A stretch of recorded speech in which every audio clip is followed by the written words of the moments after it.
Welcome back to another episode with The Hidden Medium. If you missed last week's vlog, you definitely want to listen after you finish this one because it gives insight on a day in a life of a medium.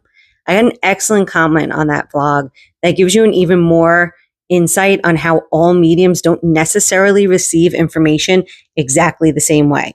We really have to pay attention and learn our craft. If you call it a craft, maybe a skill or a gift. Anyway, what works for one medium doesn't always apply to another.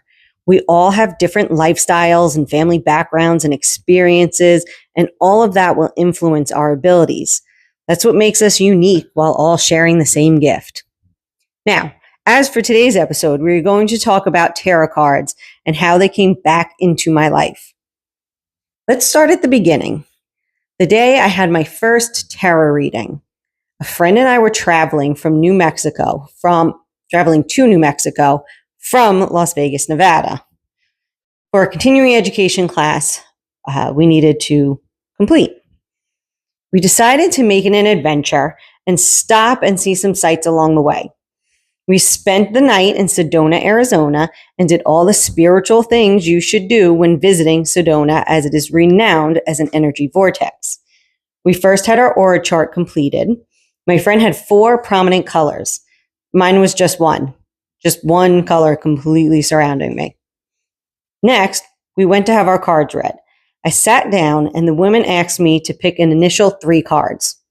She looked at them for a moment and then asked me to pick 4 more.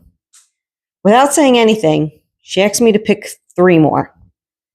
She then sat back and sighed, and I didn't know quite what to make of that.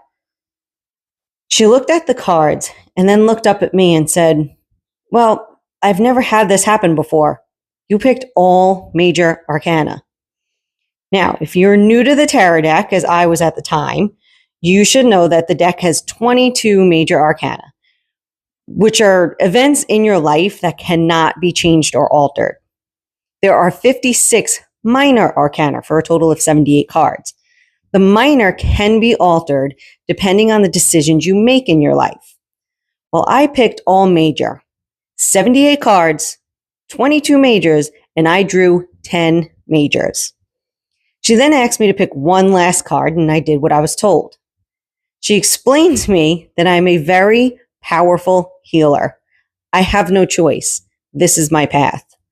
Also, I do not have to worry about finding clients or patients because people are going to flock to me for my healing gifts. Holy shit, right?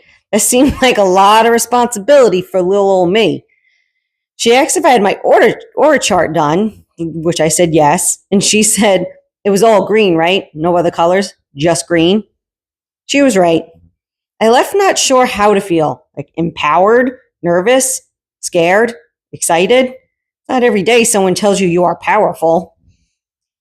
When we got back to Vegas, I bought a deck of tarot cards and dove into the world of tarot.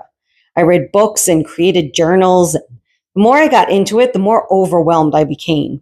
There are so many spreads, and some can get pretty complex.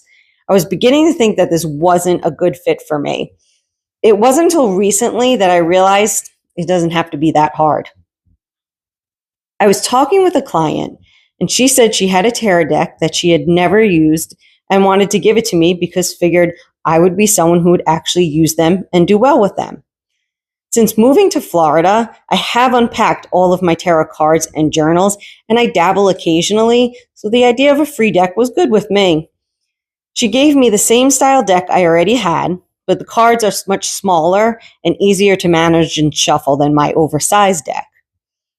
I decided to find some podcasts about tarot, and I listened to one that opened up a whole new world for me. The gentleman said there are 2 types of card readers, the ones that go by the book and the ones that run on intuition. I realized the more books I read, the more I felt compelled to follow directions. Never in my life have I followed directions, so why on earth was I doing it now?